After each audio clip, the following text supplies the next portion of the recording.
I never thought I'd be the guy writing one of those gut-wrenching infidelity stories on the internet. The kind of thing you read on late-night forums with equal parts horror and fascination. Secretly grateful it isn't your life. But here I am, and the truth is my life fell apart in a way I wouldn't have believed possible, until it happened. It started with a single email. The subject line read, "Your wife is cheating on you.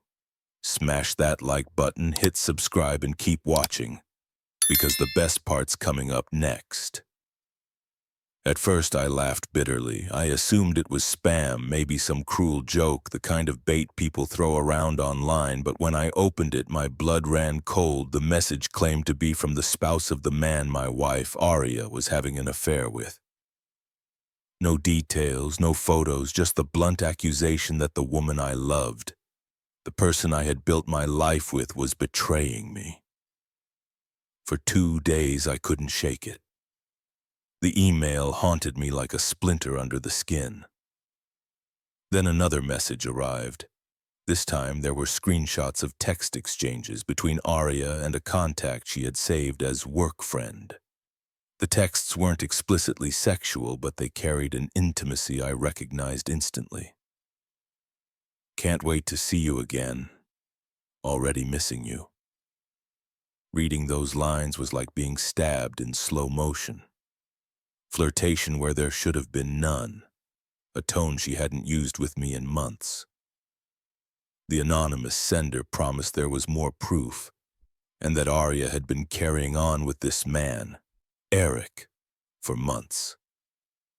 I stared at my screen for hours. My mind screamed at me to confront her, demand answers.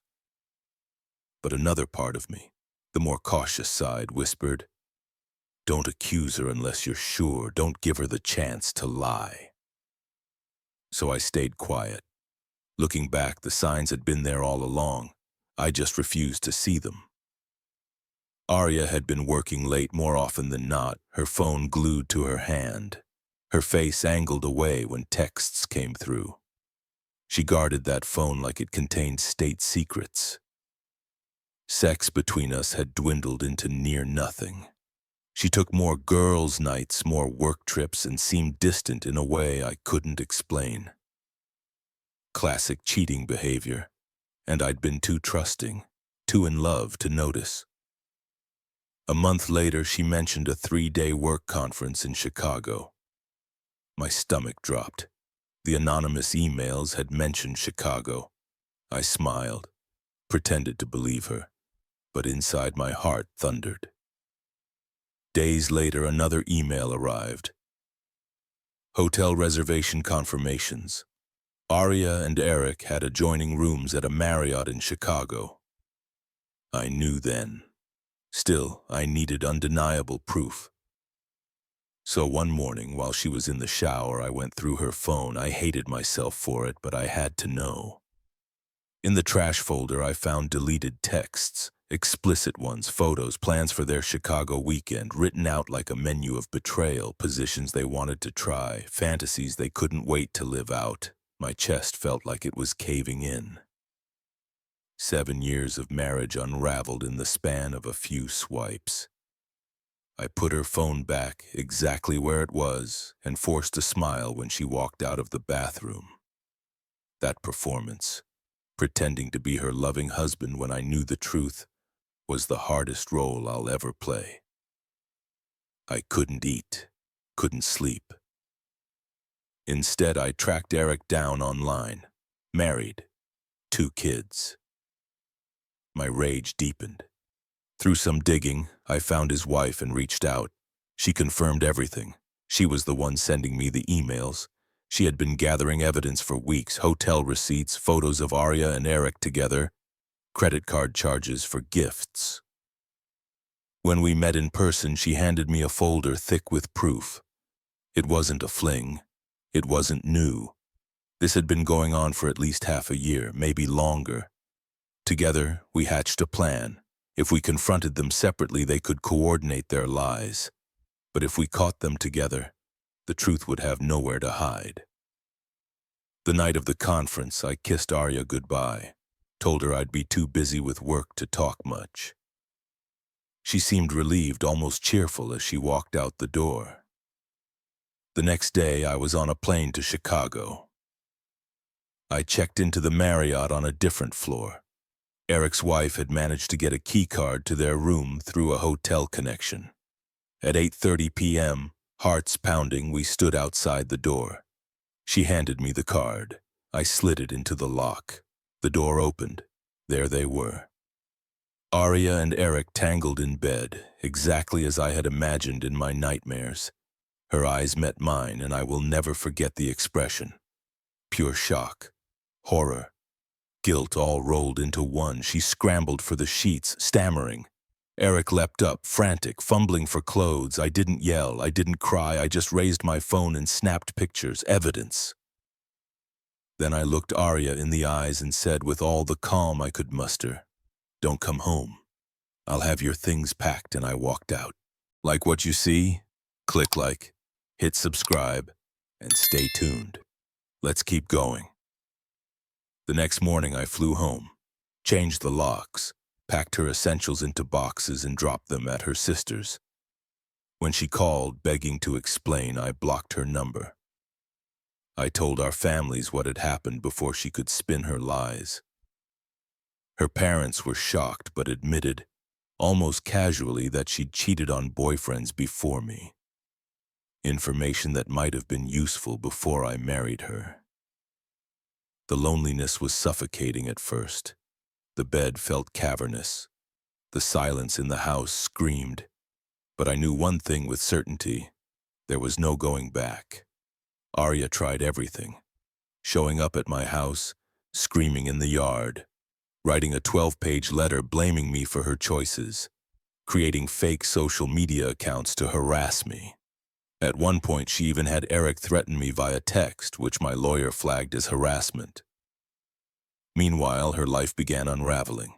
She lost her job after her company discovered she'd been falsifying expense reports to cover her hotel trysts with Eric. She and Eric moved in together, but the relationship quickly soured. I heard through her sister and through Eric's wife, who had become a strange sort of ally, that the two of them fought constantly. In divorce mediation, Arya tried demanding 70% of our assets. Her lawyer visibly wilted when mine laid out the evidence. Hotel photos, texts, Eric's threats. In the end, we settled 50-50. No alimony. The day I signed the papers, I walked out of the attorney's office feeling lighter than I had in months. But Arya wasn't done. She showed up at my new apartment screaming in the lobby. She sent drunk texts about how she'd made a mistake. She wrote letters begging for another chance. I ignored them all. I wasn't her husband anymore. I wasn't her safety net. Then, months later, she pulled one final stunt. A letter arrived by certified mail. Inside was a sob story about how Eric had dumped her for another woman, how she'd lost her apartment, how she was broke and drowning in debt. She included her bank account information and asked me for a loan to help her get back on her feet. The audacity was almost impressive. A few days later, her sister called, asking me for $5,000 to keep Arya from becoming homeless. I laughed out loud. I reminded her of everything Arya had done, the lies, the harassment, the attempt to take everything from me in court. Her sister went quiet, then muttered something about Arya being a different person now. I told her Arya's problems weren't mine anymore. That's what divorce means. 2 days later, Eric himself called. He told me to be the bigger man and help Arya out. I nearly dropped the phone from laughing. The man who helped destroy my marriage was asking me to pay for the woman he discarded. I hung up. The last I heard, Arya was still spiraling while Eric was facing his own karma. Losing custody battles, sinking financially, begging his ex-wife for money. Two cheaters who thought they were soulmates, now separately begging the people they betrayed for handouts. As for me, I've rebuilt. I moved to a new city, got a new job, a promotion, Even treated myself to a European vacation. I've started dating again, cautiously but hopefully. The pain doesn't vanish overnight, but it fades. Every day it fades a little more, and in its place grows something better. Strength, freedom, self-respect. Arya wanted me to believe I wasn't enough, that her betrayal was somehow my fault. But I know now, I was enough, more than enough. She just wasn't. And as for her, well, she's finally learning that the life you build on lies always collapses. For the first time in a long time, I feel at peace. And you know what? I like the man I see in the mirror. Here's to new beginnings. You know, reading and sharing stories like this always hits hard. It's a brutal reminder that sometimes the people we trust the most can hurt us in ways we never imagined. But what really stands out to me is the resilience here. The ability to pick yourself up after betrayal and rebuild a life on your own terms. It's painful, yeah, but it's also empowering. No one should settle for less than respect and honesty. If anything, this story shows that sometimes the darkest moments pave the way for the strongest comebacks. If this story hit home or gave you a new perspective, smash that like button and subscribe for more real-life stories and honest conversations. And hey, share your thoughts down below. Have you ever dealt with something like this or know someone who has? Let's support each other in the comments. Thanks for watching, and remember, your story isn't over yet.